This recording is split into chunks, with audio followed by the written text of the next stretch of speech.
If oil industry as a whole might not be so dead, I think tar sands are condemned. And putting any more money in that business is a very bad idea. Please stop kicking us while we're down. We Albertans have been generous, and we will continue to be generous. But these attacks on our natural resource industries are unwarranted. They are divisive. They're, I believe, in a way, un-Canadian at a time like this. It's like blaming the victim. That's Alberta Premier Jason Kenney. He pounded back at both the Bloc Québécois leader and the former Green Party leader, Elizabeth May, after one declared oil is dead and the other said the government should not give any money to the current industry. Canada's oil and gas sector, which employs over 500,000 workers, is struggling to survive a price war between Saudi Arabia and Russia at the same time as the global coronavirus pandemic drives down overall demand. The unemployment rate in Calgary is among the highest in the country right now. Is the oil industry dead, as the Green Party leader and parliamentary leader Elizabeth May said, or should the federal government step in with even more money to support that industry? Let's find out. Joining me now is the Green Party's parliamentary leader, Elizabeth May, to defend her words, and the former Saskatchewan Premier, Brad Wall, with a very different view. First of all, good to see both of you. I hope your families are well. Elizabeth May, I'm going to start with you. The Premier of Alberta called your words un-Canadian, divisive, kicking the province when it's down. You've stood by them. Why do you say oil is dead? Well, first of all, I want to reassure anyone watching that I absolutely, and the Green Party supports money for Alberta. We support help to workers. We support help to communities. We have to pull through this as a country, and we have to pull through it together. But there's been a massive amount of information coming at us from all around the world that getting out of this pandemic and avoiding a global depression, governments have to pick and choose where they're going to put government dollars. A group of economists did a survey of hundreds of experts within the G20 in their central banks, energy experts, and their conclusion was, and it was published this week, we don't want to put money into fossil fuels if we want to recover the global economy. The way in which we get out of this is going to be by investing in renewables. Right. So there's a large degree of consensus, and even Royal Dutch Shell's CEO said this week that she didn't think that there was necessarily going to be a recovery for the oil sector. So that's not every CEO of every big global oil company, but when Royal Dutch Shell CEO tells their shareholders this may never come back, combined with world economists and experts saying, don't put money into fossil fuels now. It won't help us recovery as a global economy. Let me bring it to Brad. That's why I say what I said. All right. So Elizabeth May says saying oil is dead is justifiable. What do you say, Brad Wall? Well, I disagree. I respectfully disagree with Elizabeth on that point. In fact, I think just today, Reichstadenergy.com, which is a respected analyst, forecasted that the global demand for oil will return to 2019 levels in 2021. At about 99 million barrels per day.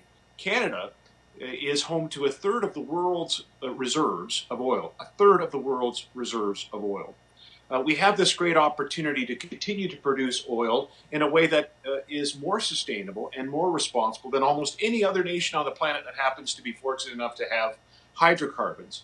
And to say that oil is dead would deny Canada a chance to frankly contribute to meet existing demand that will be there post-COVID in a way that's more responsible than maybe some of our competitor countries would, all the while ensuring that 500,000 Canadian families that rely on the jobs that are created in the sector, as Evan noted off the top, can continue to be employed and contribute, that the social services supported by the energy sector through taxes and royalties can continue, that investment can continue. I just think it's, frankly, I have to say, Elizabeth, I thought it was divisive and dangerous to say something like oil is dead. I'd point out that demand for PEI mussels has fallen through the floor, and so has the demand for Canadian potatoes, because French fry demand's fallen through the floor, unfortunately, as a result of all of this. The same could be said for beef and any number of other things that Canadians make. None of those industries are dead. Those industries are facing real challenges because of what COVID has visited on them, but they're not dead. And we should take an approach in Canada that when we have an opportunity and have a sector like oil to say, well, maybe 20 other G20 countries are saying they want to invest in something else. But in the meantime, we've got oil to sell and energy to produce in a way that's that's done responsibly and that employs Canadians. Elizabeth May, you want to respond? Go ahead. Well, the CEO of McCain's isn't saying French fries aren't going to come back as something people want to eat. We know that what's happening to oil is being pummeled is a combination of factors. And it's not, goodness knows that Russia and Saudi's effort is directed specifically to wipe out mostly U.S. Bakken shale, because any fossil fuel that's really expensive to produce is hard hit by opening the taps and flooding the market so that supply is so high that it drives down the price. Now, it happens, bad luck for Alberta, that the oil sands are quite like Bakken shale in that they're very expensive to produce. But unlike Bakken shale, bitumen, once produced, is of inherently low value because you can't take it straight to a refinery and turn it into something. But when we look at what's going to be squeezed out of the marketplace, and it was in oilprice.com just today, that the only way the price of oil comes back up is if we limit supply. And in limitation of supply, one of the first casualties is going to be high-priced bitumen from the oil sands. So we ought to prepare for that, make sure we're protecting the workers, make sure that there's a transition plan in place. We completely support, as Greens, for instance, putting $1.9 billion into federal money to bail out what the oil sector and the companies that created those wells before they were orphaned and abandoned. Hang on, just for time. We support that. Okay, so Brad Wall, please respond to that. But I just want to get practical. If you're in government now, what would you do right now with the oil and gas sector, which has been doubly pummeled? You're listening to Elizabeth May. What do they need? What would you do? Well, first of all, some oil sands companies, and the Bakken's not just in the U.S., it's in Saskatchewan, actually.